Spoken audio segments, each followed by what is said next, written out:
빅북 일부 회복의 프로그램 1장 빌씨의 이야기. 미국 동북부 지방에 전쟁의 열기가 한창이었다. 플래츠버그에서 이곳으로 배속을 받은 우리 풋내기 젊은 장교들은 이곳에 훌륭한 시민들이 자신의 집으로 초대해 영웅 대접을 해주자 우쭐해졌고 의기양양해졌다. 이곳에는 사랑과 갈채와 전쟁이 있었다. 이 시간은 명랑하고 상쾌한 중간휴식이 따르는 자신만만한 순간이었다. 나는 그곳의 상류 계급과 어울렸고 흥분에 휩싸여 술을 마시게 되었다. 가족들이 해주었던 술에 대한 걱정과 경고는 잊고 있었다. 얼마 후 우리는 그곳을 향해 출범했다. 그런 후 나는 매우 외로웠고 다시 술을 마시기 시작했다. 드디어 우리는 영국에 착륙했다. 나는 대성당을 방문했고 성당 주위를 천천히 거닐면서 매우 큰 감동을 받았다. 오래된 묘비에 새겨진 풍자가 내 주위를 끌었다. 햄프셔의 적단병, 여기 잠들다. 차가운 작은 병맥주를 마시다가 죽음을 맞은 사나이.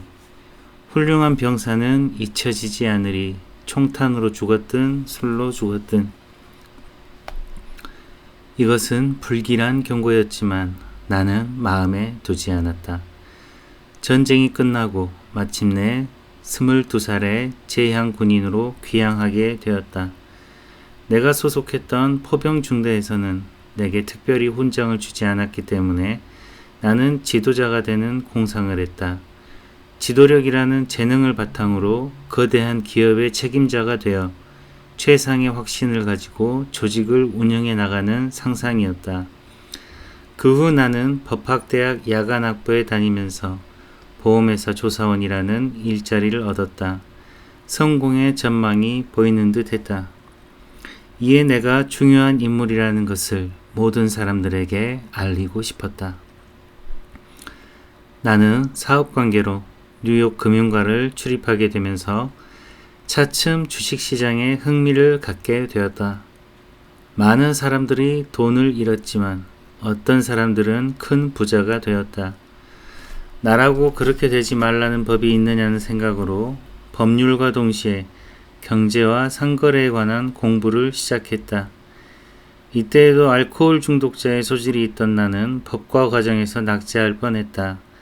학기말고사 중 너무 취해 생각할 수도 쓸 수도 없을 정도였다. 비록 계속해서 술을 마시는 것은 아니었지만 아내는 이를 걱정하고 있었다. 우리는 오랫동안 이야기를 나누었다. 나는 천재들이 술에 취해 있을 때 가장 좋은 생각이 떠올랐다느니 여러 가지 철학적 사상도 이렇게 해서 생겨난 것이라고 말함으로써 그녀가 더 이상 입을 열지 못하게 만들었다. 법과 과정을 마칠 때쯤 나는 법률이 내게 맞지 않는다는 것을 알았다. 나는 금융시장의 매력적인 큰 소용돌이에 사로잡혔다. 사업과 경영에 있어서의 지도자들이 나의 영웅이었다. 이때까지만 해도 술과 투기를 함께 녹여 만든 무기가 훗날 부메랑처럼 되돌아와 나를 산산조각 낼 것이라는 사실을 알지 못했다. 아무튼 절약하는 생활로 우리 부부는 $1,000 정도를 저축하고 있었는데 언젠가는 굉장히 오를 것이라고 보이는 이자가 낮고 인기가 없는 어떤 증권에 그 돈을 투자했다. 나는 중개사 친구들에게 공장이나 그곳의 경영 상태를 조사하기 위해 나를 보내달라고 그들을 설득했지만 실패했다. 하지만 나는 아내와 함께 어떻게 하든지 출발하기로 결정했다. 나는 많은 사람들이 주식시장에 대한 무지 때문에 증권에서 돈을 잃어버린다는 논리를 전개해 왔다. 물론 훗날 여기에는 더 많은 이유가 있다는 것을 알게 되었다. 우리는 직장을 버리고 천막과 담요, 갈아입을 옷과 3권의 경제 관련 자료를 3륜 오토바이에 싣고서 뉴욕을 출발했다. 친구들은 우리를 미친 사람이라고 생각했다. 아마 그들의 생각이 옳았을 것이다. 처음에는 나의 예상이 적중해 얼마간 성공하고 약간의 돈을 손에 쥘 수 있었다. 우리는 이 적은 자본을 줄이지 않기 위해 한 달 정도 어느 농장에서 일했다. 이것이 내게는 긴 세월 동안 해보았던 가장 착실한 노동이었다. 우리는 1년 동안 미국의 동부지방을 샅샅이 돌았다. 이런 여정을 통해 얻은 결과를 보고서로 정리해 뉴욕 금융시장에 제출했다. 그 덕분에 거기서 직책을 맡게 되어 큰 돈을 지급하게 되었다. 나는 선택 매매를 잘 처리해 다시금 많은 돈을 벌어 그 해에 수천 달러의 이익을 올렸다. 그 후 계속 2-3년 동안은 내 방식에 운이 따라 돈과 명성을 얻을 수 있었다. 나는 유명해졌고 많은 사람들은 내 판단과 아이디어가 수백만 달러짜리 어음인 것처럼 믿고 따랐다. 20년대 후반의 호황기는 크게 팽창하고 있었다. 술이 나의 인생의 중요한 부분이 되었고 기분을 들뜨게 하는 역할을 해주었다. 시내의 유흥가는 허세의 소리로 요란했다. 누구나 많은 돈을 쓰고 허풍을 떨었다. 냉소하는 자들은 이를 비웃었지만 그들은 인기가 없었다. 나는 그곳에서 좋을 때만 모여드는 친구들을 많이 사귀었다. 나의 음주는 온종일 그리고 거의 매일 밤 계속되어 더욱 심각해졌다. 친구들의 충고도 점차 줄어들다 끊어지고 나는 외톨이가 되었다.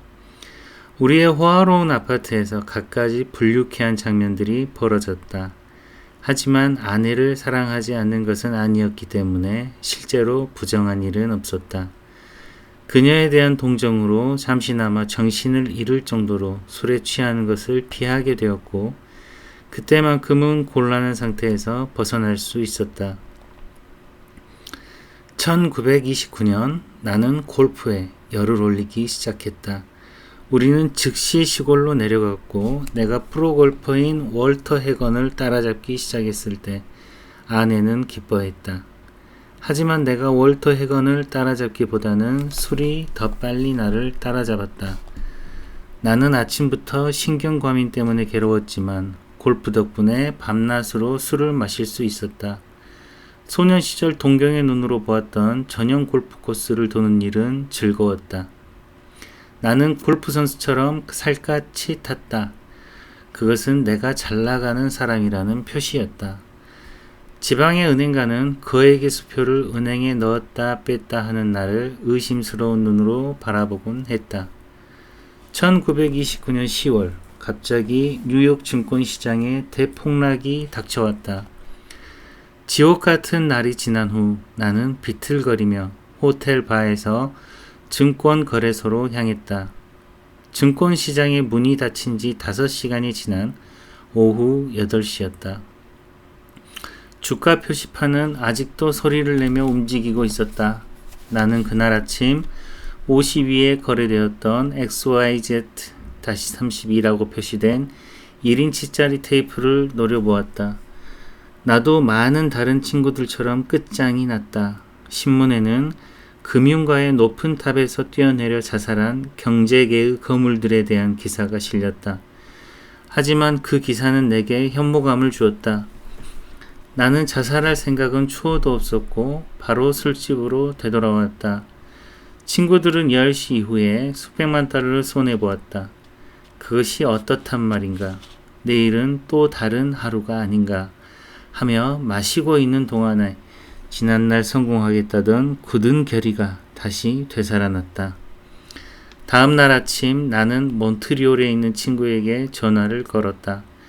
그는 많은 재산을 가지고 있는 친구로 나는 그 친구가 있는 캐나다로 가는 것이 더 좋겠다고 생각했다. 이듬해 봄 옛날과 같은 정도의 생활로 되돌아갔다. 나는 마치 자신이 엘바섬의 귀향지에서 돌아온 나폴레옹 같다고 생각했다. 하지만 나는 다시 술의 지배를 받았고 그것이 나를 망쳐놓아 의리 있고 친절하던 친구마저 나를 내쫓지 않을 수 없게 되었다. 이번에는 정말 무일푼이었다. 우리는 할 수 없이 처가집에서 함께 지내게 되었다. 나는 요행이 일자리를 얻었지만 이번에는 택시 운전사와 싸우는 바람에 그 일자리에서 쫓겨나고 말았다. 다행스럽게도 내가 지난 5년간이나 일정한 직업이 없었음에도 불구하고 술 기운이 떨어진 적이 없었다는 사실을 눈치챈 사람은 거의 없었다. 아내는 백화점에서 일하기 시작했지만 집에 돌아오면 술에 취한 나를 보고 더욱 지치곤 했다. 증권거래소에서도 이제는 환영을 받지 못하는 입장으로 전락했다. 술은 사치품이 아닌 필수품이 되어버렸다.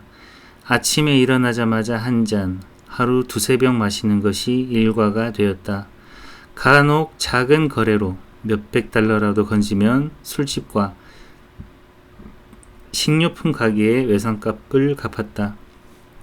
그러면서 이런 생활이 계속 지속되었다. 나는 이른 아침에 심하게 떨면서 깨어나곤 했다. 아침 식사를 하기 위해서는 먼저 한 잔의 독주와 6병의 맥주가 필요했다. 그래도 아직 나는 이런 상황을 조절할 수 있다고 생각했다. 때로는 아내가 희망을 되찾을 수 있을 정도로 마시지 않고 지내는 기간도 있었다. 사태는 서서히 나빠져만 갔다. 집은 저당권자에게 넘어갔고 장모는 돌아가셨으며 아내와 장인은 병이 들었다. 이렇게 지내고 있던 어느 날 나는 유망한 사업 기회를 잡게 되었다. 1932년의 주가는 낮은 시세였지만 어떻게 그룹을 형성해 그 싼 주식을 사도록 만들어 이익의 배당분을 넉넉하게 받을 수 있었다. 그러나 다시 폭주로 그 기회도 사라져버렸다. 나는 눈을 떴다. 이런 일은 그만두지 않으면 안 된다. 한 잔이라도 마셔서는 안 된다. 라고 단단히 결심하고 술을 완전히 끊기로 마음먹었다. 이전에도 나는 여러 번 그럴듯하게 달콤한 단주에 대한 약속을 쓰곤 했지만 이번에는 아내도 진실이라는 것을 알아주었고 나 역시 그렇게 했다. 그러나 얼마 후 다시 술에 흠뻑 취해 집에 돌아오게 되었다. 아무런 저항감도 없었다. 내 굳은 결심은 어디로 가버렸는지 나는 전혀 알 수 없었다. 그런 아내와의 굳은 약속은 마음에 떠오르지도 않았다. 누군가 한 잔의 술을 내 앞에 밀어놓았고 나는 그것을 마셨다. 내가 미쳤던 것일까? 이제 자신을 의심하기 시작했다. 이 무서운 사실을 인식하지 못한다는 것은 미친 것이라고 밖에는 생각할 수 없었기 때문이었다. 나는 결심을 새롭게 하고 한 번 더 끊어보기로 했다. 시간이 조금씩 지나면서 자신이 과신으로 변하기 시작했다. 나는 양조장을 비웃으며 이번에는 요령을 터득했다고 생각했다. 그러던 어느 날 전화를 걸기 위해 술집에 들어갔다. 얼마 지나지 않아 나는 탁자를 두드리며 도대체 어떻게 된 거냐고 자문하고 있었다. 술기운이 올라있는 동안 이 다음에는 좀 더 잘 참을 수 있으니까 지금은 끝까지 취해도 상관없다 라고 자신에게 말한 후 취했다. 다음날 아침에 깊은 후회와 두려움, 절망감은 잊을 수 없다. 싸울 용기도 없던 나는 어지럽게 닥쳐올 무서운 불행을 예감하고 있었다. 길을 다닐 때 큰 길을 질러 건너갈 용기가 없었다. 아직 어두컴컴한 곳에 쓰러져 있으면 아침 일찍 지나가는 트럭에 치이지나 않을까 겁이 났다. 밤새 영업하는 술집에서 12병의 맥주를 마셨다. 마침내 뒤틀리던 신경이 가라앉았다. 조간신문에 따르면 주식시장은 다시 폭락하고 있었다. 나도 마찬가지였다. 시장 경기는 회복할 때지만 나는 그럴 수 없을 것이다. 이런 생각은 나를 너무 힘들게 했다. 죽어버릴까? 아니다. 아직은 아니다. 그리고 나서 머릿속은 안개가 낀 듯 흐려졌다. 독주가 그것을 맑게 해주겠지라는 생각과 함께 2병을 더 마시고 의식불명이 되었다. 나의 정신과 육체가 이런 상황에서 다시 2년간의 고통을 더 견디었으니 정신과 육체는 정말 불가사의한 것이다. 때때로 아침의 공포와 정신착란에 빠져있는 동안 아내의 얄팍한 지갑에서 돈을 훔치기도 했다. 다시 나의 나약함을 저주하면서 아침에 열린 창문 앞에서 또한 독약을 놓아둔 찬장 앞에서 곧잘 현기증이 일어나 비틀거렸다. 아내와 나는 도피처를 찾아 도시에서 시골로 왔다 갔다를 되풀이했다. 정신적이고 육체적인 고통이 너무 심해 유리창이든 무엇이든 산산조각으로 만들고 창문에서 뛰어내려 버릴 것 같은 두려운 고통의 시간이 밤마다 찾아왔다. 발작적으로 뛰어내리는 일이 없도록 나는 침대를 아래층으로 끌어내렸고 어떤 의사는 내게 강한 진정제를 처방해 주었다. 다음날 나는 독주와 진정제를 번갈아 가면서 마시고 있는 자신을 발견했다. 그리고 이렇게 섞어 마신 것이 빨리 술에 취하게 했다. 사람들은 내가 미치진 않았나 근심했고 나도 그 점이 두려웠다. 나는 한창 술을 마실 때 거의 먹지를 못해 정상 체중에서 18kg 정도 말라 있었다. 나의 처남은 의사였다. 그 후 처남과 어머니 덕분으로 어떤 병원에 들어가게 되었다. 그곳은 알코올 중독자를 정신적, 육체적으로 회복시켜 원상복귀시키기로 유명한 병원이었다. 그곳에서 벨라돈나라고 불리는 치료를 받고 머리가 맑아졌다. 수치료법과 적당한 운동이 효과가 있었다. 무엇보다 좋았던 것은 내가 이기적이고 바보스러운 것은 확실하지만 그것보다도 육체적, 정신적으로 중병에 걸려 있다고 설명해준 친절한 의사를 만난 일이었다.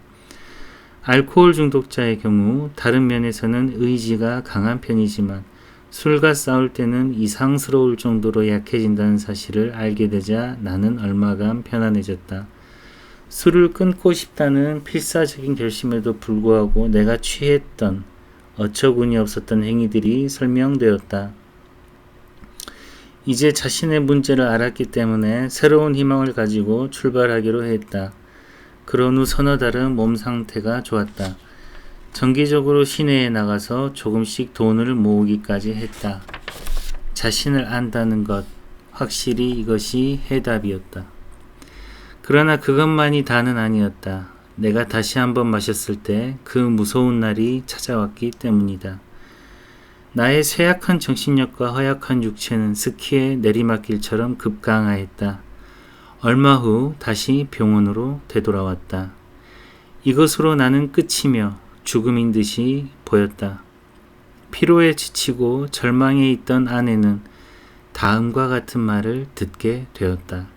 즉, 남편은 혼수 상태에 있는 동안에 심장마비로 죽지 않으면 1년 이내에 정신 이상이 될 것이라는 이야기였다.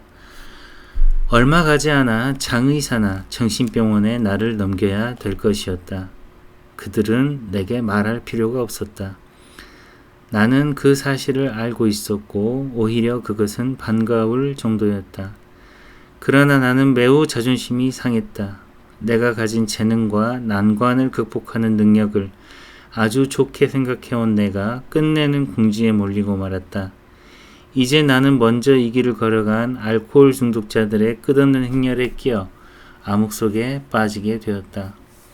나는 불쌍한 아내를 생각했다. 지난날을 생각하면 행복했던 때도 있었다. 어떻게 해서든지 보상해주고 싶었지만 이제는 그것마저도 끝장이었다. 자기 연민의 씁쓸한 늪에서 내가 발견한 고독과 외로움은 말로 다할 수 없는 것이었다. 도처에 위험이 널려 있었다. 시합은 끝났으며 압도당하고 말았다. 즉 알코올이 나의 주인이었다.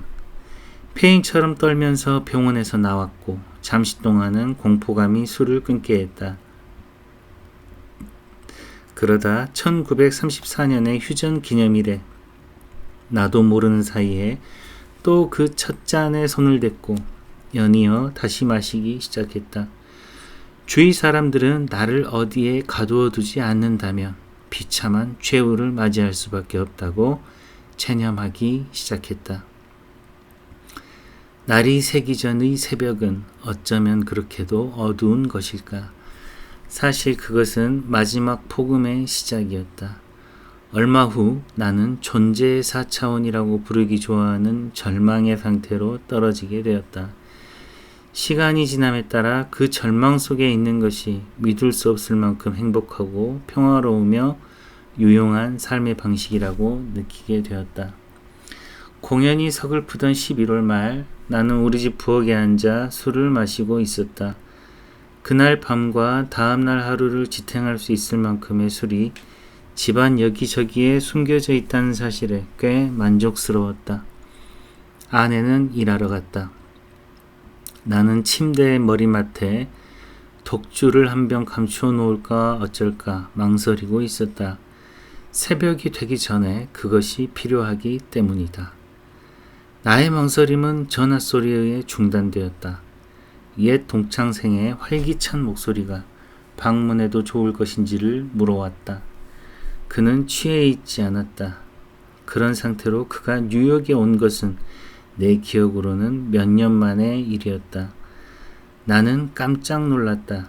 그가 알코올 중독에 의한 정신 이상으로 입원해 있다는 소식을 들었기 때문이다. 어떻게 도망쳐 나왔을까? 나는 의아스럽게 생각했다. 물론 저녁 식사를 같이 해야 하므로 그땐 마음 놓고 마실 수 있겠지 하는 생각이 들었다. 나는 그의 변한 모습은 상상도 하지 못하고 지난날의 기분을 되찾을 생각만 하고 있었다. 한때 그는 술잔치를 위해 비행기를 대절한 적도 있었다. 그가 여기에 온다는 것은 재미없고 건조한 사막의 오아시스와 같은 것이다. 오아시스, 바로 그것이다. 술꾼이란 다 그런 것이다. 문이 열리자 혈색 좋고 빛나는 모습으로 그가 서 있었다. 그의 눈은 무엇인가를 말해주고 있었다. 표현할 수 없을 정도로 그는 변해 있었다. 대체 무엇이 그를 변하게 한 것일까? 도대체 무슨 일이 있었던 것일까? 나는 식탁 위에 술을 내놓았다. 그러자 그는 그것을 거절했다. 실망한 가운데도 이 친구에게 무슨 일이 일어났는지 호기심이 생겼다. 그는 다른 사람이 되어 있었던 것이다. 어이, 대관절 어떻게 된 거야? 라고 묻자 그는 똑바로 나를 쳐다보며 미소를 띤 채 간단히 말했다. 나는 믿음을 갖게 된 거야. 나는 깜짝 놀랐다. 그런 일이 있을 수 있을까? 작년 여름까지만 해도 정신 이상인 알코올 중독자였는데 이번에는 종교에 조금 미쳐버린 것이겠지 하고 생각했다. 그는 몽상적인 눈을 하고 있었다. 그래, 이 옛 친구는 잘도 흥분해 있구나. 그를 축복하자. 그리고 그가 떠들게 놔두자.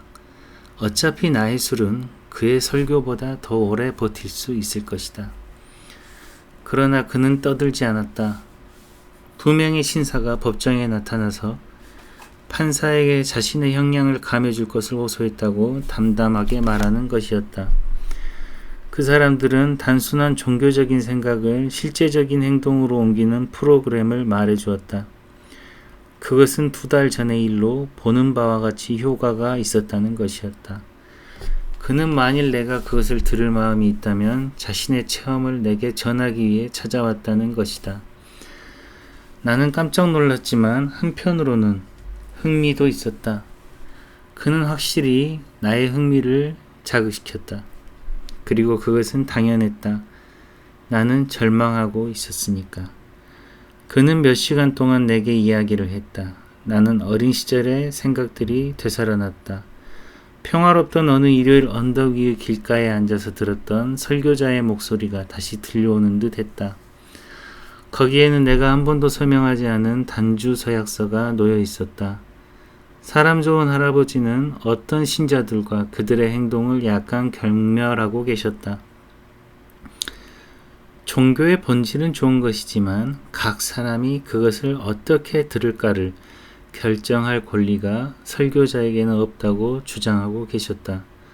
돌아가시기 직전에 이런 말씀을 두려움 없이 하셨던 일이 생각났다. 이런 것들이 내게 신을 받아들이는 것을 어렵게 했다. 전쟁 중에 있었던 윈체스터 대성당에서의 일도 생각났다. 나는 자신보다 위대한 힘을 믿고 있었다. 나는 곧잘 이런 일을 생각했으며 무신론자는 아니었다. 철저한 무신론자는 거의 없는 것이다. 그것은 이 우주의 근원이 무에서 시작했고 아무 목적도 없이 아무것도 아닌 곳으로 날아간다는 아주 기묘하고 알아듣기 어려운 명제를 맹목적으로 믿는 것을 의미하기 때문이다. 내가 좋아했던 대학자들과 화학자, 천문학자, 그리고 진화론자까지도 우주의 광대한 법칙과 힘의 움직임을 시사하고 있었다. 강한 목적과 리듬이 만물을 지탱하고 있다는 것을 의심하지 않았다. 이만큼 정확한 불변의 법칙이 있는데 어떻게 창조적 지성이 없다는 말이 성립할 수 있겠는가? 나는 단순히 시간도 한계도 초월한 우주의 영을 믿지 않을 수 없었다. 그러나 거기까지였다. 이 지점에서 나는 성직자나 세상의 여러 종교들과 갈라지게 되었다. 그들이 인격적인 신에 대해 이야기하며 신은 사랑 그 자체이고 초인간적인 힘이며 지시하는 분이라고 말했을 때 나는 그 점을 받아들이기 싫어서 이 같은 이론에 대해 마음을 닫았던 것이다. 그리스도에 대해서는 확실히 위대한 인물임을 인정했다. 특히 그의 도덕적인 가르침은 뛰어나다고 생각했다. 그렇지만 그리스도를 부르짖는 신자들을 따라하지는 않았다.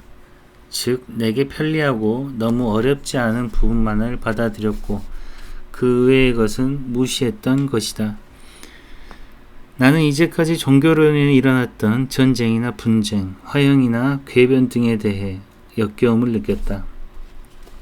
솔직히 말해서 인류의 종교가 인류를 위해 좋은 일을 했는지 어떤지 의심하고 있었다. 내가 유럽에서 보고 온 일과 그 후의 일들로 미루어 판단해 볼 때 인간의 일들에 신의 힘은 미치지 않았으며 인간의 형제란 웃기는 말에 불과했다. 만약 악마가 있다고 가정한다면 그야말로 우주의 두목이며 확실히 나를 붙잡고 늘어지고 있다고 생각했다.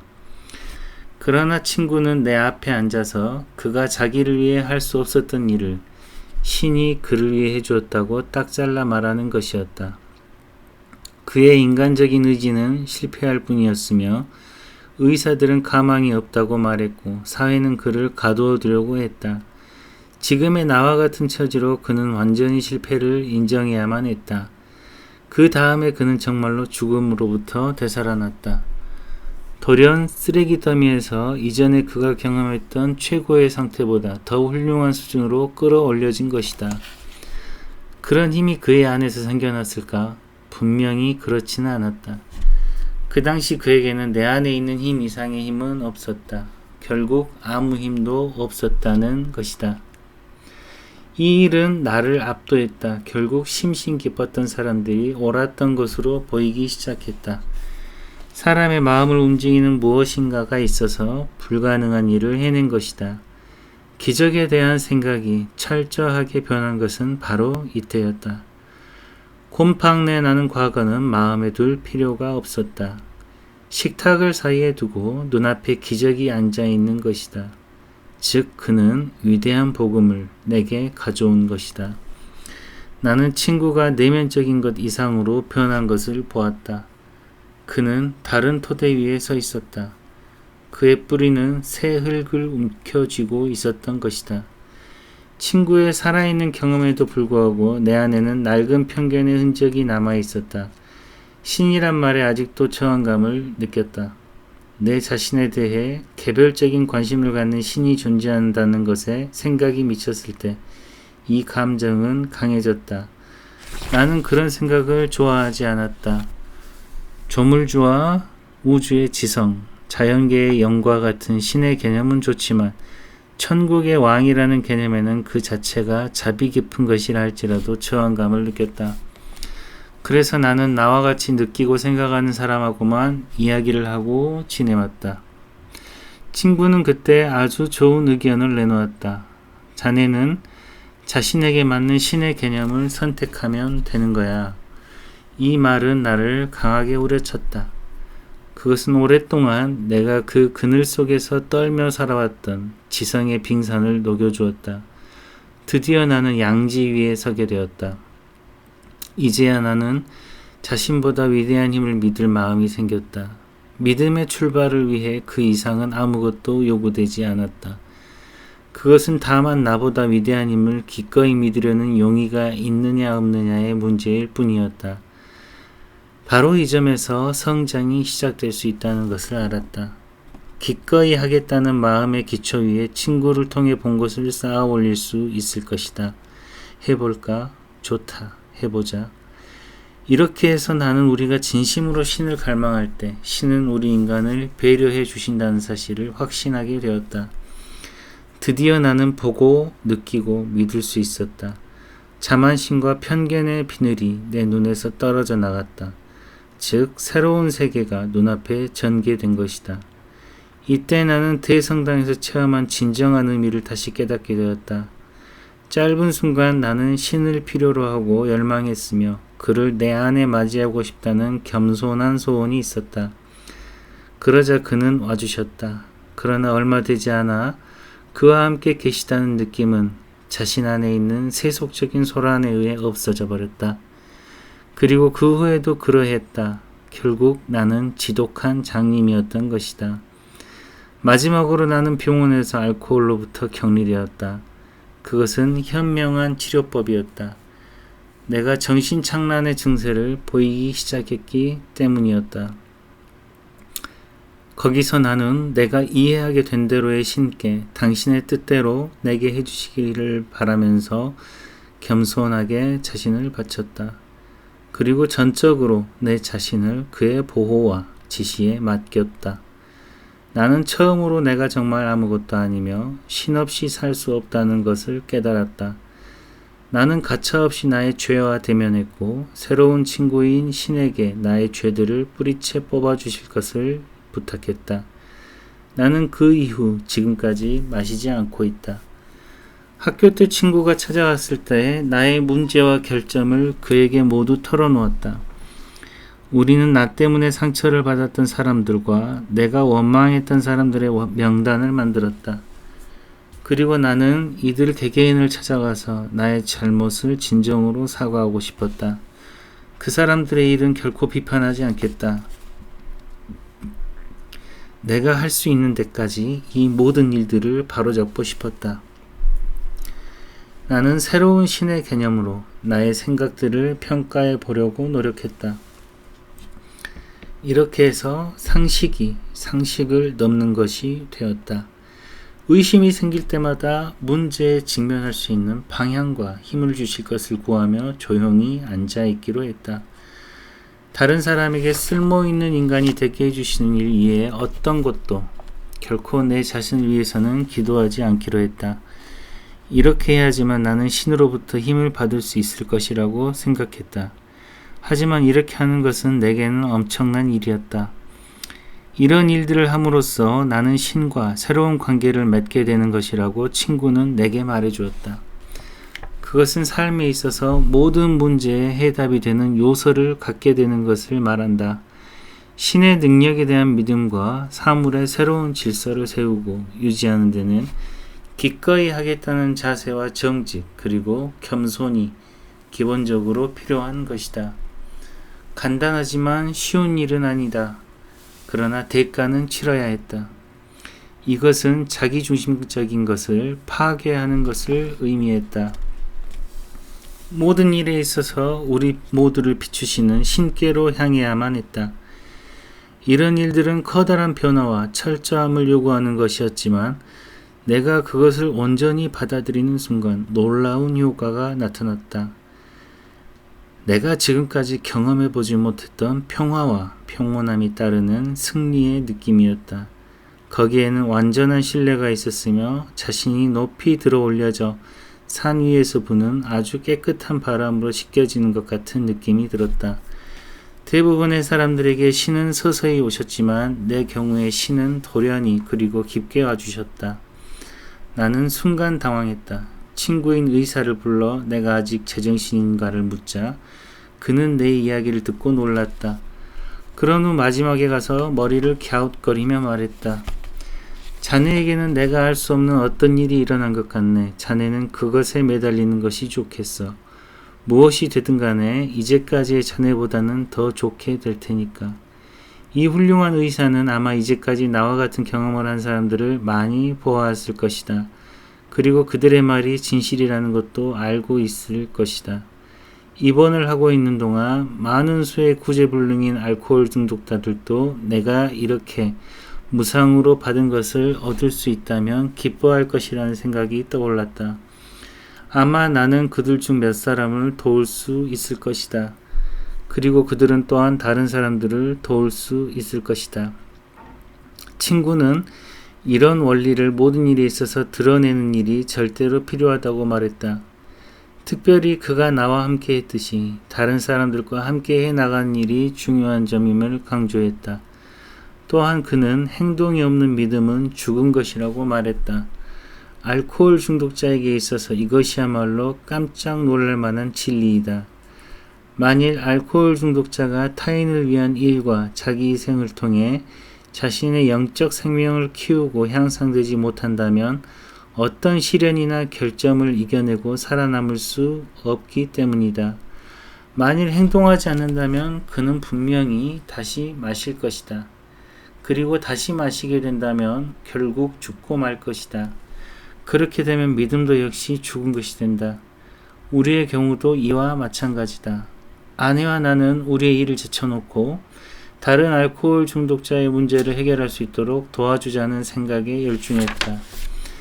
그것은 행운이었다. 나의 옛날 사업 동료들은 아직도 나를 신뢰하지 않았으므로 1년 반 동안 내가 할 일이란 아주 조금밖에 없었다. 그 무렵 나는 건강이 좋지 못했고 자기 연민과 후회가 가득 찬 감정으로 몹시 괴로웠다.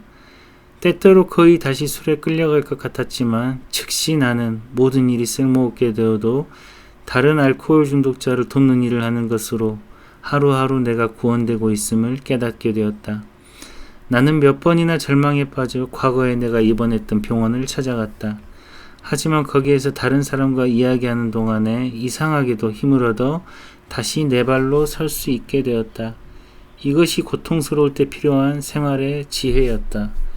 우리는 우정 깊은 친구들을 많이 사귀기 시작했고 우리들 사이에 서로 속해 있다는 것이 좋게 느껴지는 공동체로서의 동지애가 자라기 시작했다. 우리는 어려움이나 괴로움을 겪는 중에도 산다는 것에 대한 즐거움을 느끼고 있었다. 나는 많은 가족들이 목표를 향한 바른 길을 스스로 걷기 시작하는 것을 보았다. 거의 절망적인 가정의 상태가 바로 잡히는 것도 보았고 여러 종류의 불화와 미움이 깨끗하게 닦여 없어지는 것도 보았다. 또한 정신병원을 나와 가정과 사회 속에서 다시 힘차게 살아갈 길을 찾은 사람들도 보았다. 사업가나 전문직의 사람들은 다시 그들의 지위를 회복하게 되었다.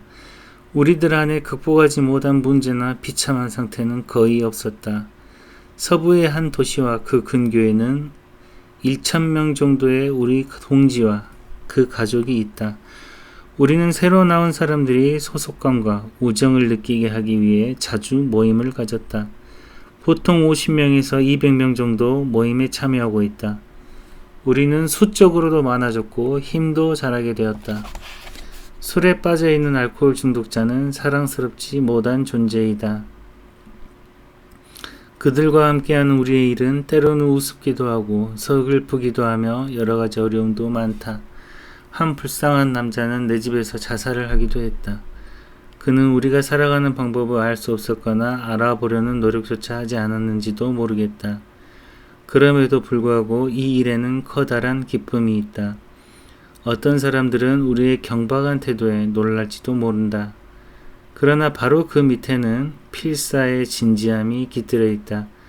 믿음은 하루 24시간 우리 안에 그리고 우리를 통해 활동하고 있는 것이다. 그렇지 않다면 우리는 죽고 말 것이다. 우리들 대부분은 더 이상 낙원을 찾을 필요는 없다고 느끼고 있다. 지금 바로 우리 안에 낙원이 있기 때문이다. 우리 집 부엌에서 내 친구가 해주었던 단순한 이야기가 하루하루 지상의 평화와 사람들을 위한 좋은 의지로 세상에 퍼져나가고 있는 것이다. AA 창립자의 한 사람인 빌 씨는 1971년 1월 24일 세상을 떠났다.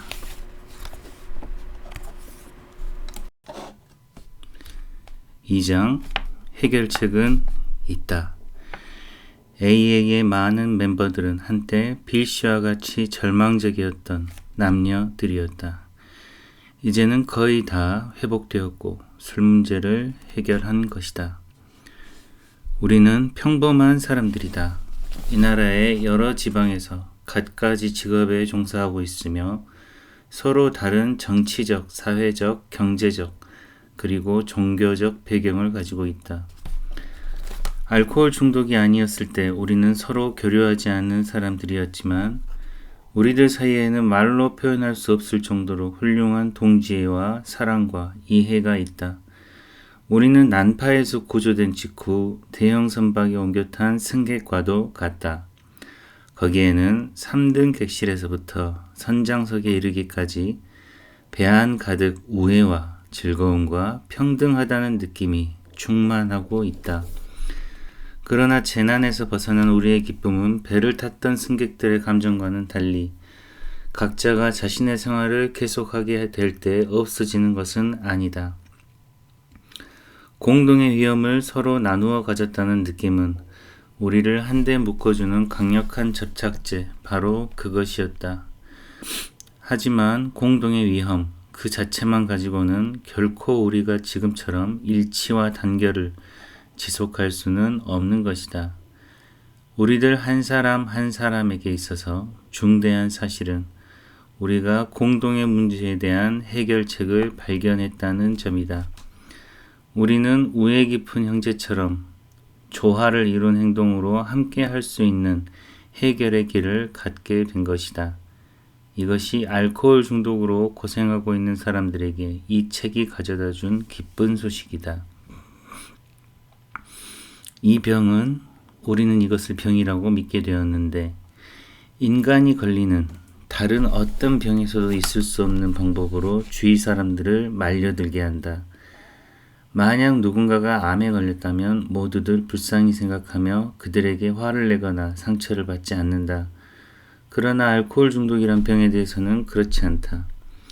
그것은 삶에 있어서의 가치 있는 모든 것을 전멸시키며 알코올 중독자와 관계된 모든 사람들의 인생을 망치게 하기 때문이다. 오해와 지독한 원한, 경제적 불안을 일으키고 친구들이나 고용주에게는 정이 떨어지게 하며 죄 없는 아이들의 인생을 망치게 하고 아내와 부모를 괴롭힌다. 이렇듯 알코올 중독으로 인한 악영향은 이루 헤아릴 수 없는 것이다. 우리는 그와 같은 사람들과 그렇게 될지도 모르는 사람들에게 이 책이 참고가 되고 용기를 불어넣어주게 되기를 바란다. 우리를 치료했던 매우 유능한 정신과 의사들은 때때로 자신의 상태에 대해 아무것도 숨김없이 이야기를 나눌 수 있도록 알코올 중독자를 설득하는 것은 불가능한 일이라는 사실을 경험했다. 불가사의한 일은 그 정신과 의사들보다도 부인이나 부모 그리고 친한 친구들이 우리를 한층 더 가까이 하기 어려운 것으로 생각하고 있다는 점이다. 그러나 해결책을 발견했다. 자기에 관한 여러 가지 사실을 잘 알고 있는 한때 문제를 가졌던 술꾼은 불과 몇 시간 내에 다른 알코올 중독자의 완전한 신뢰를 얻을 수 있다. 그와 같은 이해에 도달하기 때까지는 거의 아무것도 할 수 없는 것이다. 도와주려는 사람이 같은 곤란을 체험한 일이 있는 사람이어야 할 것. 그가 이야기하고 있는 것을 분명히 알고 있을 것. 태도에서 정말로 해결책을 갖고 있는 사람이라는 것을 상대방이 알 수 있도록 할 것. 혼자 성인인 채 하려는 자세가 아닐 것. 도움이 되었으면 하는 진지하고 성의 있는 바람만을 가지고 있을 것. 가입비나 사례금이 필요 없고 마음속에 딴 속셈이 없으며 누구의 비위를 맞추지 않아도 좋고 참으면서 들어야 할 강의도 없어야 한다. 이런 것들이 우리의 체험에서 얻은 효과적인 조건들이고 이와 같은 상황에서 만난 많은 사람들은 회복된 것이다. 우리는 이 일을 자신의 유일한 사명이라고 생각하지 않는다. 또한 우리가 이렇게 행동했다고 효과가 오른다고 생각하지도 않는다. 우리는 술을 끊는 일은 시작에 불과하다고 생각하고 있다. 우리 원칙의 중요한 증명은 각자의 가정이나 직장 또는 모든 일 가운데 있는 것이다. 우리 모두는 이제부터 설명하려는 활동 때문에 자신의 자유시간을 많이 소비하고 있다. 거의 모든 시간을 이 일에 바칠 수 있을 만큼 혜택을 받은 상태에 놓인 사람은 극히 한정된 사람들이다. 우리가 이 방법을 계속 실천한다면 결과는 아주 좋겠지만 그것은 단지 빙산의 일각에 불과한 것이다. 대도시에 사는 우리는 매일 수백 명에 가까운 사람들이 술로 인해 망각 속에 버려지고 있다는 사실을 알고 있다. 우리가 받은 것과 같은 좋은 기회를 그들도 접할 수 있었다면 많은 사람들이 회복되었을 것이다. 그렇다면 우리가 아무런 대가 없이 받은 이 좋은 것을 어떻게 다른 사람에게 전할 수 있을까? 이 문제에 대해 우리는 아는 대로 익명으로 책을 발행하기로 했다. 우리는 자신들의 체험과 지식을 이 과제에 집중했다. 이 책은 술 문제에 관계되는 사람이라면 누구에게나 쓸모있는 계획을 제시하게 될 것이다. 당연히 거기에서는 의학적, 정신적, 사회적, 그리고 종교적 일들에 대해 이야기를 나누어야 할 것이다. 우리는 이런 문제들은 그 자체로 논쟁의 소지가 될 수 있다는 것을 의식하고 있다. 논쟁이나 의문의 씨앗을 품지 않는 책을 쓸 수 있다는 것은 정말로 기쁜 일인 것이다. 우리는 이런 이상에 이르도록 최선을 다할 것이다.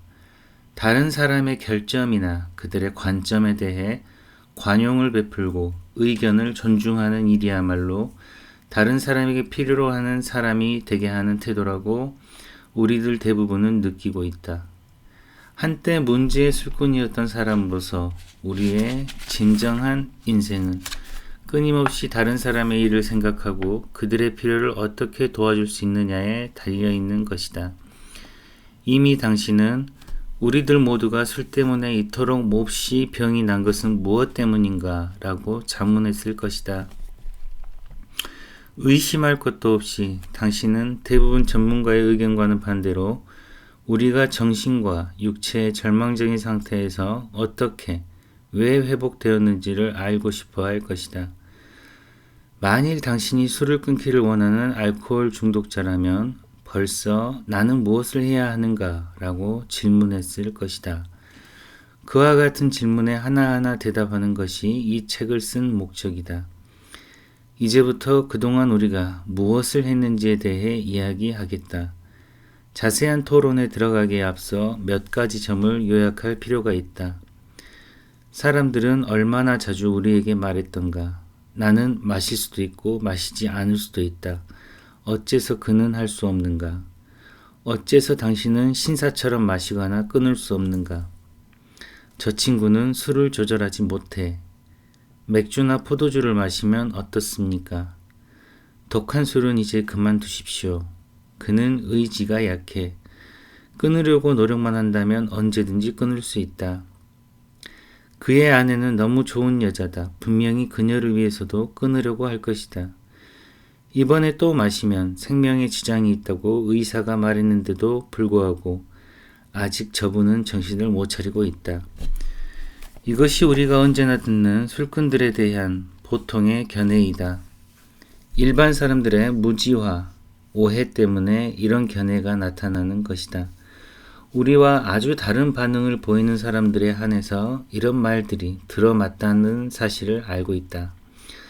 조절할 수 있는 술꾼은 타당한 이유가 있을 때 완전히 술을 끊는 것에 별로 어려움을 느끼지 않는다. 그들은 마실 수도 마시지 않을 수도 있다.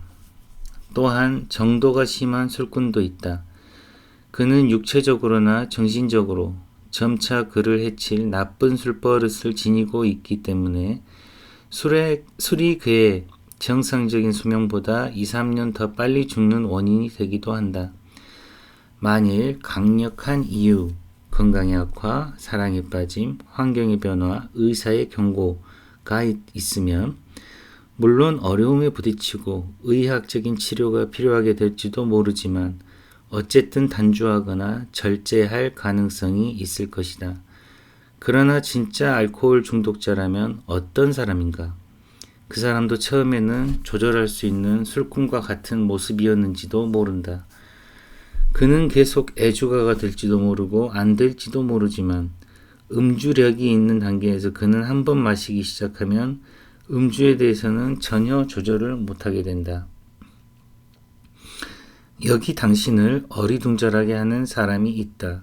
특히 그가 조절 능력을 상실했다는 측면에서는 더욱 그렇다. 그는 술을 마시는 동안 불합리하고 엄청난 짓이나 비참한 일들을 저지른다. 그는 완전히 두 얼굴을 가진 사람이라고 할 수 있다. 그에게는 적당하게 취하는 일은 거의 없다. 언제나 만취하는 술 주정꾼이다. 마시고 있을 때 그의 상태는 평상시 성질과는 너무나 다르다. 대개 그는 세상에서 가장 훌륭한 사람 중에 하나일 수 있지만 그에게 하루만 술을 마시게 해보자. 그는 아주 정떨어지고 위험마저 있어 사귀고 싶지 않은 인간이 되는 것이다. 그는 해서는 안 될 순간에 긴장을 하는 것에 천재적인 소질을 가지고 있다. 특히 중대한 결정을 내려야 할 때나 약속을 꼭 지켜야 할 때면 더욱 심하다. 술 문제를 제외하고는 대부분의 경우 모든 일에 있어서 현명하고 균형이 잡힌 사람이다. 그러나 술 문제에 한해서 그는 믿을 수 없을 정도로 성실하지 못하고 자기중심적이다. 그는 특별한 능력과 재능, 적성과 장래성을 가진 사람이며 그 천부의 재질을 가지고 가족을 위해 그리고 자신을 위해 빛나는 미래를 건설해 보인다. 그로부터 분별하지 못하는 심한 술로 그 계획을 스스로 때려 부수며 곤드레만드레 취해 잠자리에 드는 사람이 되는 것이다. 그리고 다음날 아침 일찍 전날 저녁에 숨겨두었던 술병을 미친 듯이 찾아 헤맨다. 누군가가 그가 숨겨둔 술병을 전부 집어다 하수구에 버리는 일이 없도록 집안 여기저기에 술을 감춘다. 좀 더 사태가 나빠지면 직장에 나갈 수 있도록 신경을 가라앉히기 위해 강한 진정제와 술을 마시게 된다. 그로부터 늘 심하게 취해 있어서 그런 일도 못하게 되는 날이 오게 된다. 아마도 그는 주량을 줄이기 위해 몰핀이나 진정제를 줄 수 있는 의사를 찾아가게 될 것이다. 그리고 나서 병원이나 요양소를 드나들게 될 것이다. 우리의 행동 양식은 여러 가지 형태이므로 이것이 전형적인 알코올 중독자의 모습이라고 할 수는 없다. 그러나 이 설명은 대체로 알코올 중독자 자신을 잘 나타낸 것이라고 할 수 있다. 어째서 그는 이런 행동을 하는 것일까? 수백 번의 경험으로 한 잔 술 때문에 괴로움과 굴욕이 따르는 새로운 혼란이 오는 것을 충분히 배울 수 있었음에도 불구하고 왜 한 잔 술에 손을 내미는 것일까? 왜 술을 끊지 못하는가? 다른 일들에 관해서 능력을 발휘하던 상식과 의지력은 도대체 어떻게 되었는가? 이런 의문에 대한 완전한 해답은 아마도 없을 것이다. 알코올 중독자가 정상인과 다른 행동을 하는 이유에 대해서는 상당히 의견이 분분하다. 우리는 일단 알코올 중독의 어느 지점에 도달하게 되면 왜 그를 위해 해줄 수 있는 것이 아무것도 없는지 그 이유를 모른다. 우리는 이 수수께끼를 풀 수 없다. 우리는 알코올 중독자가 술을 마시지 않는 동안에도 실제로 몇 개월이나 몇 년 이후 그렇게 하는 경우도 있다. 우리는 그가 다른 알코올 중독자들과 아주 흡사하게 행동한다는 것을 알고 있다. 확실한 것은 어떤 종류이든지 알코올이라는 것을 조금이라도 몸에 넣기만 하면 육체적으로나 정신적으로 끊을 수 없게 하는 무엇인가가 일어난다는 것이다. 어떤 알코올 중독자의 경험을 봐도 이 일은 거의 모두 비슷하게 나타난다. 알코올 중독자가 가공할 만한 악순환에 시동을 거는 첫 잔에 손을 대지 않는 한 이런 관찰은 비현실적이고 무의미한 일일 것이다. 따라서 알코올 중독자의 주된 문제는 그의 육체보다 오히려 정신에 있는 것이다. 만일 당신이 왜 지금의 복음이 시작되었느냐고 묻는다면 그에게는 교묘히 어떤 구실을 댈 수 있게 하는 기회를 줄 뿐이다. 이런 구실은 때로는 그럴듯한 이유가 될 때도 있다. 하지만 알코올 중독자에게서 술이 빚어내는 피해를 생각한다면 이런 구실의 어느 하나도 의미를 갖지 못한다. 이런 것은 마치 두통이 있어 그 아픔을 없애기 위해 자기 머리를 망치로 때리는 그런 사람의 철학과도 같은 것이다. 만일 당신이 이 불합리한 변명에 알코올 중독자에게 주의를 준다면 그는 웃어넘기거나 성이 나서 말하기를 거절할 것이다. 가끔 그는 진실을 말할지도 모른다. 그 진실이란 불가사의한 일이나 왜 첫 잔에 손을 대었는지 그 자신도 당신과 같이 이유를 모르는 것이 보통이다. 어떤 술꾼들은 일시적으로 자기를 만족시킬 만한 어떤 구실을 갖고 있지만 마음속에서는 왜 그렇게 했는지 정말 모르고 있다. 한번 이 병에 걸리면 그들은 곤욕을 치러야 할 사람이 되고 만다. 그리고 어느 날이고 어떻게 해서든 이 무절제한 음주를 극복할 수 있으리라는 망상이 생겨난다. 그러나 자주 자기는 패배했다고 느낀다. 이 일이 얼마나 진실인가를 아는 사람은 거의 없다. 그들의 가족과 친구들은 이런 술꾼들이 정상이 아니라는 사실을 막연하게 느끼고 있지만 모두 이 병자가 스스로 혼수에서 깨어 일어나 의지력을 보이는 날을 희망하며 기다리는 것이다. 그러나 슬픈 사실은 만일 이 사람이 진짜 알코올 중독자라면 그 행복한 날은 결코 올 수 없는 것이야. 그는 조절할 능력을 상실한 것이다. 모든 알코올 중독자는 그의 음주력의 어느 시점에서 마시는 것을 끊고 싶다는 가장 강력한 희망조차도 전혀 소용이 없는 상태로 빠져버리게 된다. 그리고 실제로는 모든 경우에 있어서 어렴풋이 느끼기 훨씬 이전에 이미 비극적인 상태에 이른 것이다. 사실은 이렇다. 거의 모든 알코올 중독자가 아직도 분명하지 않은 이유로 마시는 일에 있어서 선택할 힘을 잃어버렸다. 우리가 소위 말하는 의지력이라는 것은 실제로 존재하지 않는 것이 되어버렸다. 어느 경우 우리는 일주일 전 또는 한 달 전에 괴로움과 굴욕의 기억을 의식 속에 떠올릴 능력조차 없었다. 이렇게 우리는 첫 잔에 대해 완전히 무방비 상태인 것이다. 단지 한 잔의 맥주를 마시는 일로부터 오는 확실한 모든 결과들은 술을 마시는 것을 막을 수 있을 정도로 우리의 마음속으로 뚫고 들어오지 않는다. 혹 이런 생각이 일어나도 몽롱해져서 이번에는 자신도 다른 사람들과 같이 자기를 조절할 수 있겠지와 같은 낡은 생각이 다시 떠오르게 된다. 이것은 뜨거운 난로에 손을 대는 일로부터 자신을 지킬 수 있는 방어력이 완전히 없어진 것과 같은 것이다. 알코올 중독자는 지극히 느긋하게 자신에게 말할 것이다. 이번에는 화상을 입지 않겠지. 자, 한 잔. 또는 아무것도 생각하지 않을 것이다. 우리 중 어떤 사람은 자주 이렇게 경솔하게 마시기 시작했고 석 잔째나 넉 잔째에서 술상을 두드리며 자신에게 말했을 것이다. 대체 왜 다시 마시기 시작했지? 그리고 그러한 생각은 모르겠다.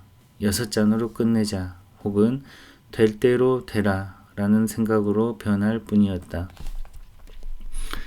알코올 중독적인 증상이 있는 사람에게 이런 사고방식이 완전히 자리를 잡게 되면 그는 이미 인간의 도움으로 도와줄 수 있는 선을 넘어섰으며 감금당하지 않으면 죽거나 완전히 정신병자가 된다. 이렇게 겁이 나고 좋지 않은 사실은 역사를 통해 많은 알코올 중독자에 의해 확인되었다. 신의 도움이 없었다면 이런 사실은 더 많았을 것이다. 많은 사람들이 술을 끊고 싶어 하지만 그렇게 하지 못하고 있다. 해결책은 있다.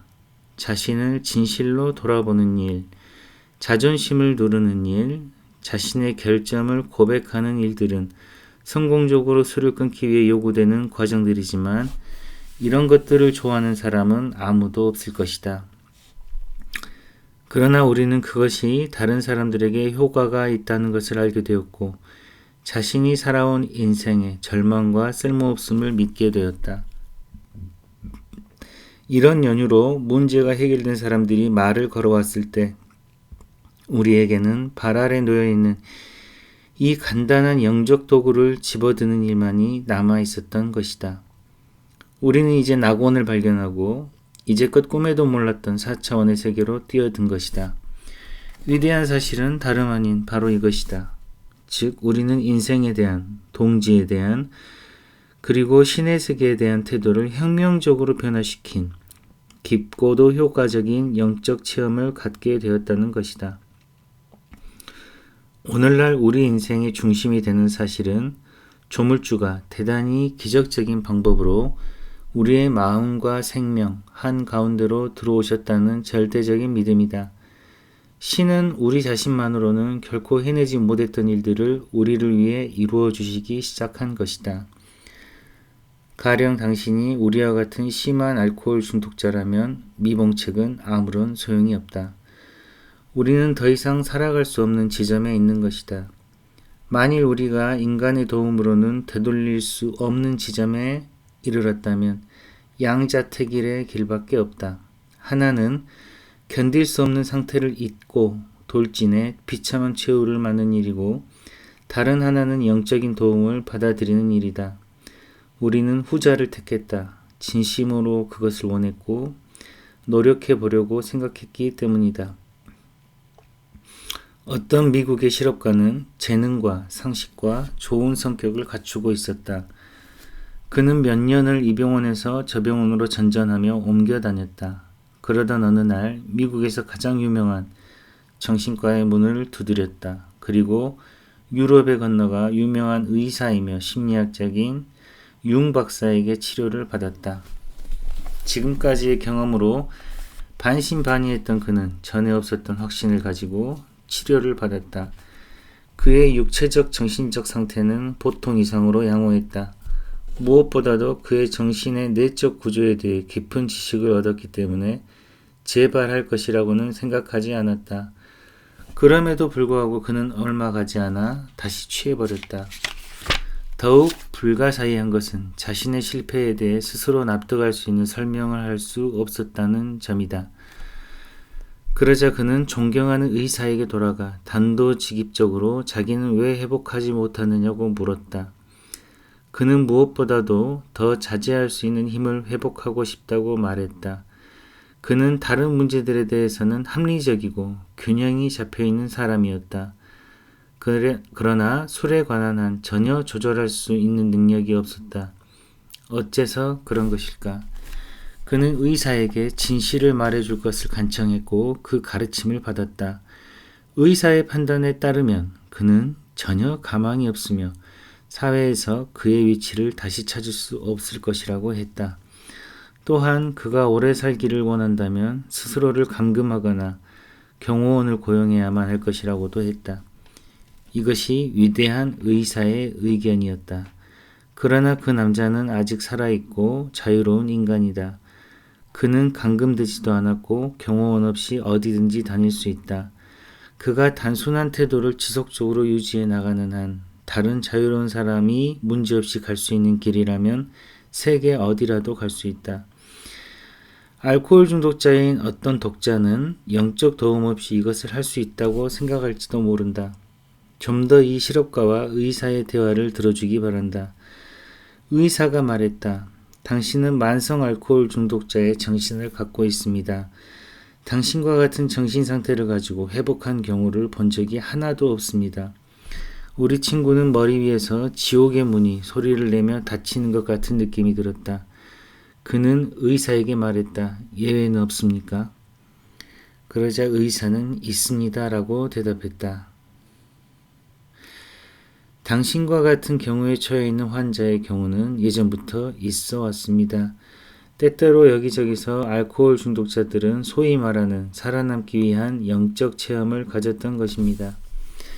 이런 일들은 의사인 내게 있어서는 특이한 현상입니다. 거대한 감정적 차원의 변화와 재정리가 이루어진 것으로 보입니다. 과거 이런 사람들의 인생을 지배하는 힘이었던 생각과 감정과 태도가 돌연 사라지고 전혀 새로운 개념과 동기의 도구들이 그들을 지배하기 시작합니다. 사실 나는 당신 안에 무엇인가 그와 같은 재정리를 만들어내려고 시도했습니다. 내가 사용한 방법은 많은 사람들에게 성공했습니다. 그러나 당신 같은 알코올 중독자에게는 아직 성공한 적이 없습니다. 이 말을 듣고 우리 친구는 기운을 되찾았다. 왜냐하면 그는 자신은 결국 선량한 그리스도 신자라는 것을 기억해냈기 때문이다. 그러나 이 희망도 의사의 또 다른 말에 무너졌다. 그의 경우에 있어서 종교적 확신은 아주 좋은 것이지만 꼭 필요한 중대한 영적 체험을 끌어낼 수는 없을 것이라고 의사가 말했기 때문이었다. 우리가 앞에서 이야기한 바와 같이 그를 자유로운 인간으로 만든 그 이상한 체험을 했을 때 우리의 친구는 심한 징태양난의 궁지에서 자기 자신을 다시 돌아보게 되었다. 우리는 물에 빠져 허우적거리는 사람처럼 필사적으로 도피처를 찾았다. 처음에 아무 쓸모도 없어 보이는 지푸라기로만 여겨지던 것이 사랑스럽고 강한 신의 손이었다는 것을 알게 되었다. 우리는 새 생명을 얻었다. 살아가는 데 필요한 모든 효과적인 계획이 주어졌다고 해도 좋을 것이다. 미국의 유명한 심리학자 윌리엄 제임스는 그에 져서 종교적 체험의 여러 가지 형태에서 사람들이 신을 발견하기에 이르는 길에 대한 많은 것을 지적하고 있다. 우리는 누구에게도 믿음을 얻을 수 있는 길은 하나밖에 없다고 말할 생각은 전혀 없다. 우리가 배우고 느끼며 지난날 보아온 것이 무엇인가? 그것에 어떤 의미가 있다면 바로 이것일 것이다. 즉, 우리 모두는 인종, 신조, 피부색이 무엇이든 살아계신 조물주의 자식들이라는 것, 그리고 우리가 한마음이 되어 열심히 정직하게 노력한다면 그분과 빠르고 간단하게 신뢰 깊은 관계를 맺을 수 있다는 것이다. 종교에 속해 있는 사람들은 그들의 믿음이나 의식으로부터 장애를 받을 만한 아무것도 없다는 사실을 알게 될 것이다. 이와 같은 사항에 대해 우리들 사이에서는 아무런 알력이나 마찰도 일어나지 않는다. 우리 구성원이 개인 자격으로 어떤 종교단체에 들어가든지 상관하지 않는다. 이것은 완전히 개인적인 문제이고 각 개인이 과거의 관계나 현재의 관계를 고려해 스스로를 위해 정할 일이다. 우리 모두가 다 종교단체에 들어가는 것은 아니지만 우리들 대부분은 그렇게 하는 것이 좋다고 생각한다. 다음 장에서는 더욱 구체적으로 알코올 중독에 대해 설명을 하고 있고 그 다음 장에서는 불가지론자에 대해 언급하고 있다. 한때 이런 부류에 속했던 많은 사람들이 지금도 우리의 멤버들이다. 놀랍게도 우리는 그와 같은 신념이 영적 체험에 큰 장애가 되지 않는다는 사실을 발견했다. 계속해서 우리가 어떻게 회복했는지에 관한 뚜렷한 지침이 제시되어 있다. 그리고 많은 사람들의 개인적인 체험이 실려 있다. 개인의 경험담에서는 각 개인이 신과의 관계를 확립한 방법을 자기 나름대로 설명하고 있다. 이것들은 우리 모임의 한 단면이며 그들의 인생에 실제로 무엇이 일어나는지 명백히 보여주는 것이다. 이와 같은 것들, 즉 자기를 드러내는 것을 악취미라고 생각하지 말아주기를 바란다. 우리는 절망의 상태에서 간절히 도움을 찾고 있는 많은 남녀, 알코올 중독자들이 이것을 읽어줄 것을 바라고 있다. 그리고 우리는 그들에게 그렇다. 나도 그들 가운데 한 사람입니다. 나는 이 방법을 택하지 않을 수 없었습니다. 라는 생각이 들게 하기 위해서는 우리 자신과 문제를 드러내는 것 이외에 다른 방법은 없다고 믿고 있기 때문이다.